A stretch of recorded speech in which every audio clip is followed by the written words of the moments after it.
નમસ્કાર. લાસ્ટમાં આપણે વાયુઓની આપલે વિશેની ટૂંકમાં ચર્ચા કરેલ. હવે આજે બે શ્વસન વાયુઓ છે, O2 અને CO2. તો આ વાયુઓનું વહન છે એ કેવા સ્વરૂપે અને કઈ રીતે થાય છે એની આપણે વિસ્તારથી હવે ચર્ચા કરવાની છે. એટલે કે ઓક્સિજનનું વહન કઈ રીતે થાય વાયુ કોષ્ઠથી પેશીઓ સુધી, એ જ રીતે CO2 નું વહન પેશીઓથી વાયુ કોષ્ઠમાં કયા સ્વરૂપે અને કઈ રીતે વહન પામે છે તેની આપણે હવે ચર્ચા કરવાની છે. તો વાત કરીએ વાયુઓના વહનની.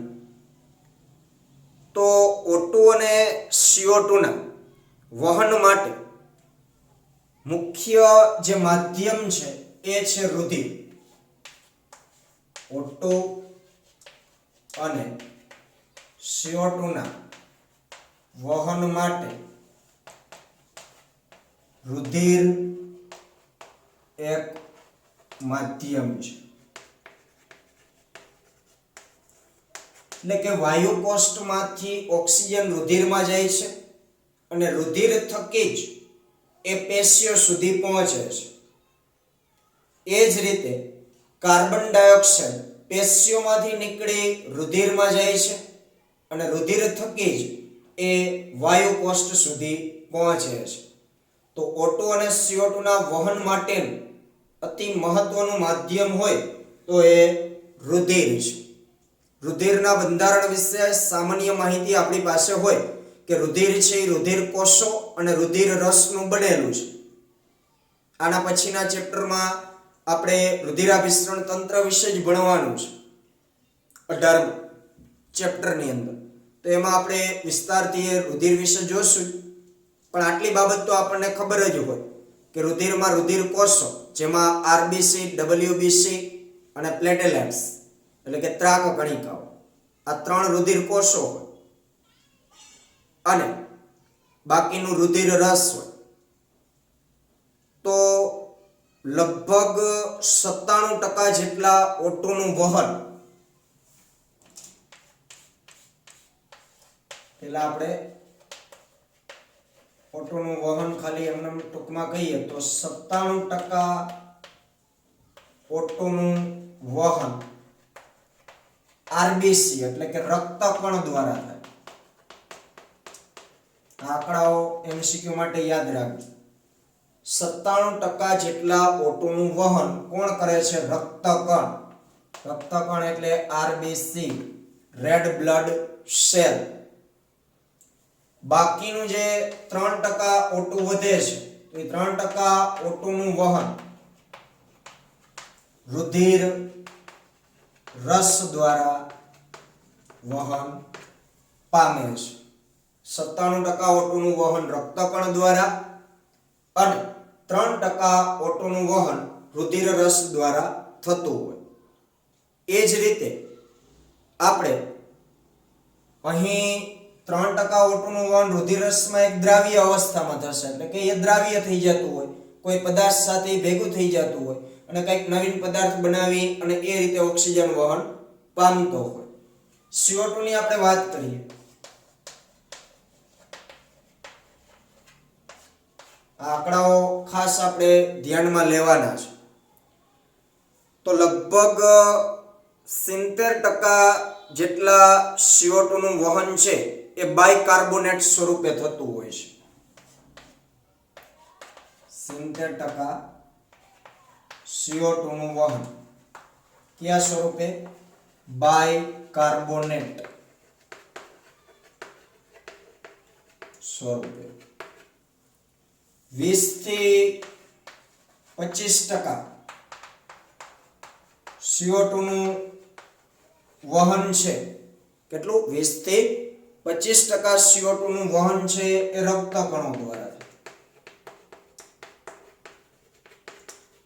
70% CO2 નું વહન બાયકાર્બોનેટ સ્વરૂપ અને આશરે 60% CO2 રુધિરરસ દ્વારા વહન પામે. આશરે 7% CO2 નું વહન કોના દ્વારા થાય? રુધિર રસ દ્વારા. 70% બાયકાર્બોનેટ સ્વરૂપે, 20 થી 25% રક્તકણ દ્વારા, 7% જેટલું રુધિર રસ દ્વારા. આ બધા રાઉન્ડ ફિગર માપ લીધા હશે. એટલે આ આંકડાઓ આપણે એમસીક્યુ માટે ખાસ ધ્યાનમાં લઈ લેશું. હવે આપણે પ્રથમ વાત કરીએ ઓક્સિજનના વહન. આ પણ આઈએમપી પ્રશ્ન છે. CO2 નું વહન એ પણ આઈએમપી પ્રશ્ન છે. એટલે આપણે વિસ્તારથી ઓક્સિજનના વહનને સમજીએ. અમુક બાબત ટેક્સ્ટ બુકની અંદર નહીં હોય એવી પણ હું અહીં લખીશ, બરોબર?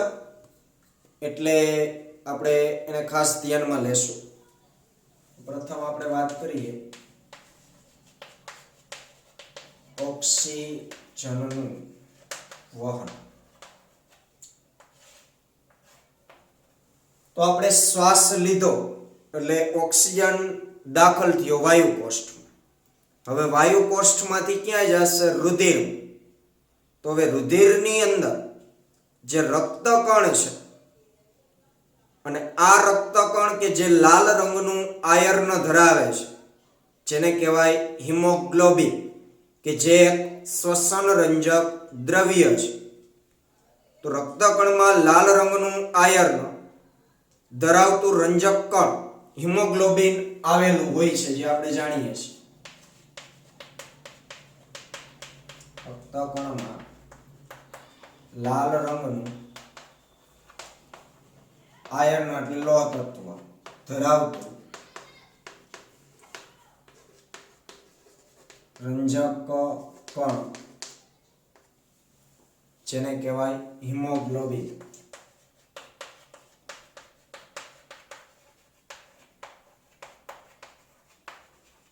હોય છે. એક રક્તકણની અંદર ખૂબ જ મોટી સંખ્યામાં હિમોગ્લોબિન આવેલું હોય. આ જે હિમોગ્લોબિન છે એની સાથે ઓક્સિજન છે એ જોડાતો હોય છે.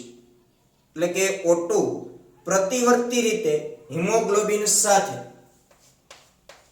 O2 પ્રતિવર્તી રીતે હિમોગ્લોબિન સાથે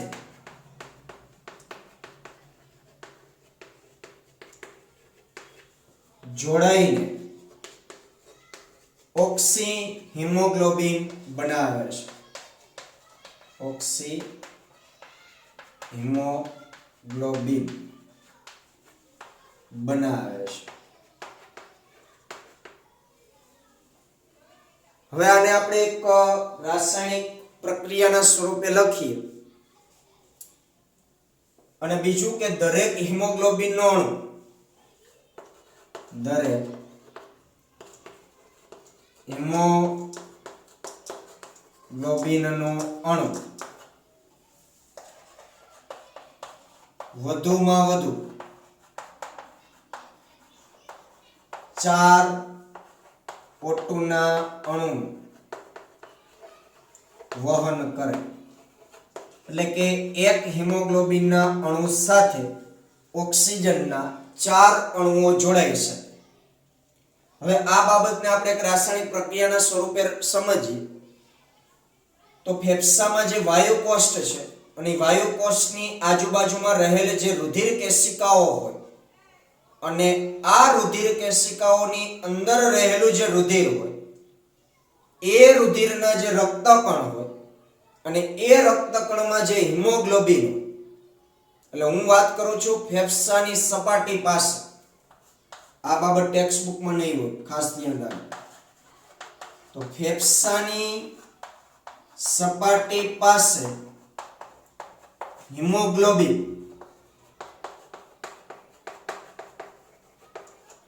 કેવા સ્વરૂપમાં હોય છે? હિમોગ્લોબિનિક એસિડ સ્વરૂપમાં. હિમોગ્લોબિનિક એસિડ સ્વરૂપે હોય છે.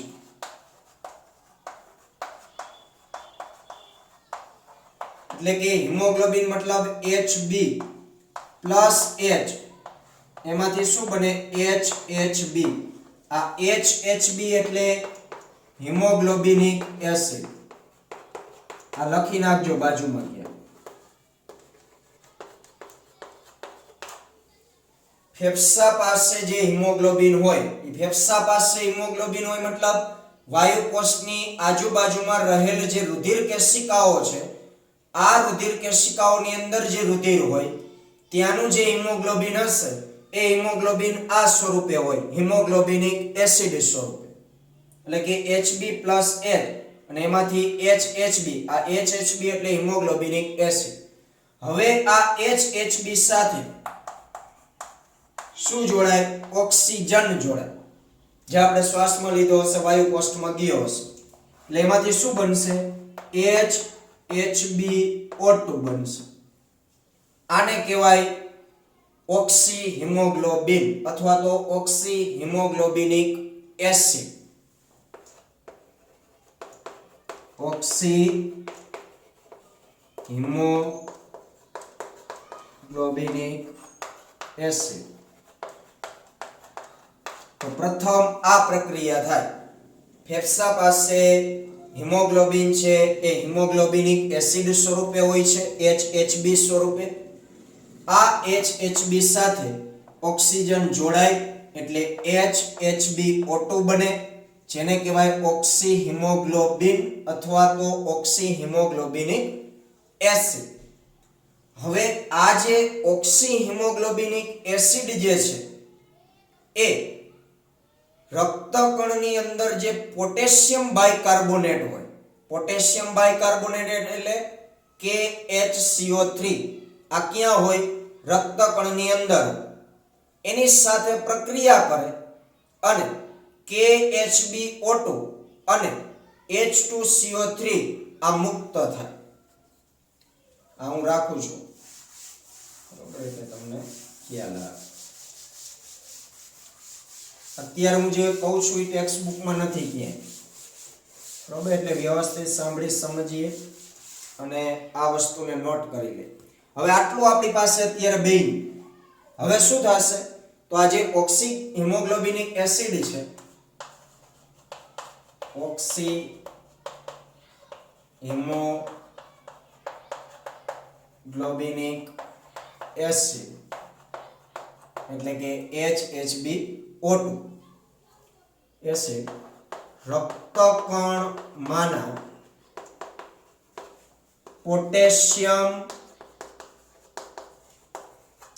બાયકાર્બોનેટ સાથે પ્રક્રિયા કરી પોટેશિયમ બાયકાર્બોનેટ સાથે પ્રક્રિયા કરી KHbO2 અને H2CO3 બનાવે છે પોટેશિયમ ઓક્સી હિમોગ્લોબિન અને H2CO3 એટલે કાર્બનિક એસિડ આ મુક્ત થશે તો એની ઇક્વેશન આપણે લખી HHbO2 oxy haemoglobinic acid plus રક્તકણમાંના પોટેશિયમ બાયકાર્બોનેટ એટલે KHCO3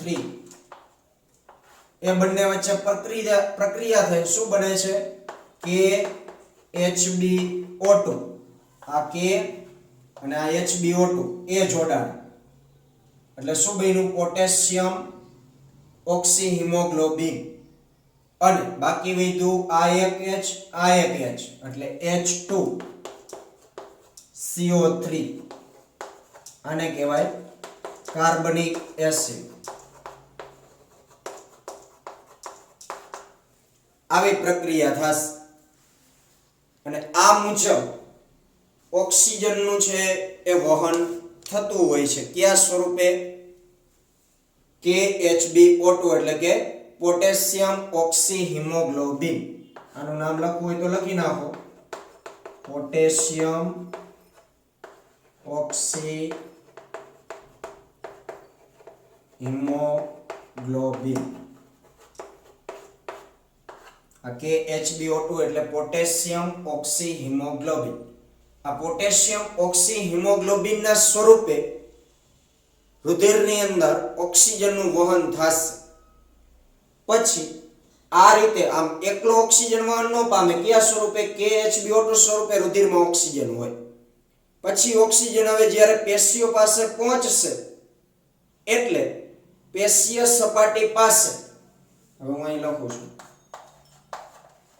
પેશીય સપાટી પાસે શું થશે? KHbO2 નું વિયોજન થશે. KHbO2 માંથી શું મુક્ત થાય? K plus HbO2. આ પેશીય સપાટી પાસે મુક્ત થાય KHbO2. એમાંથી પોટેશિયમ છૂટો પડે, હિમોગ્લોબિન છૂટો પડે અને ઓક્સિજન છૂટો પડે. આ ઓક્સિજન પછીથી પેશીઓને આપી દેવામાં આવતો હોય છે. એટલે એવું પૂછાય કે રુધિરની અંદર ઓક્સિજન કયા સ્વરૂપે વહન પામે? તો KHbO2 સ્વરૂપે વહન પામે, પોટેશિયમ ઓક્સી હિમોગ્લોબિન સ્વરૂપે. અને જેવું એ પેશીય સપાટી પાસે પહોંચે એટલે KHbO2 નું વિયોજન થાય, એમાંથી પોટેશિયમ, હિમોગ્લોબિન અને ઓક્સિજન છૂટો પડે. આ ઓક્સિજન તરત જ કોષો દ્વારા છે એ સ્વીકારી લેવામાં આવે અને કોષો એમની ચારક શ્વસનની રાસાયણિક પ્રક્રિયાઓમાં ઓક્સિજનનો ઉપયોગ કરશે. એટલે એમાંથી શક્તિ છૂટી પડશે અને સાથે સાથે કાર્બન ડાયોક્સાઇડ પણ છૂટો પડતો હોય છે. ક્લિયર? તો આ રીતે ઓક્સિજનનું વહન છે એ થતું હોય છે. આટલી બાબત જે આપણે સમજ્યા અહીંથી અહીં સુધી એ ટેક્સ્ટ બુકમાં નહોતી, એટલે આ આપણે વ્યવસ્થિત નોટ કરી લેશું. બરોબર? સ્ક્રીનશોટ પાડી અને લખી લેશું અથવા તો રિપીટ બીજી વખત વિડીયો સાંભળી અને આ વ્યવસ્થિત આપણે ધ્યાનમાં લઈ લેશું. તો આટલે સુધી આપણે ચર્ચા રાખીએ. પછી હજુ એમાં આપણે સમજવાનું છે પણ એ પછી બહુ લાંબુ થઈ જશે. એટલે આટલે સુધી આજનો લેક્ચર રાખીએ.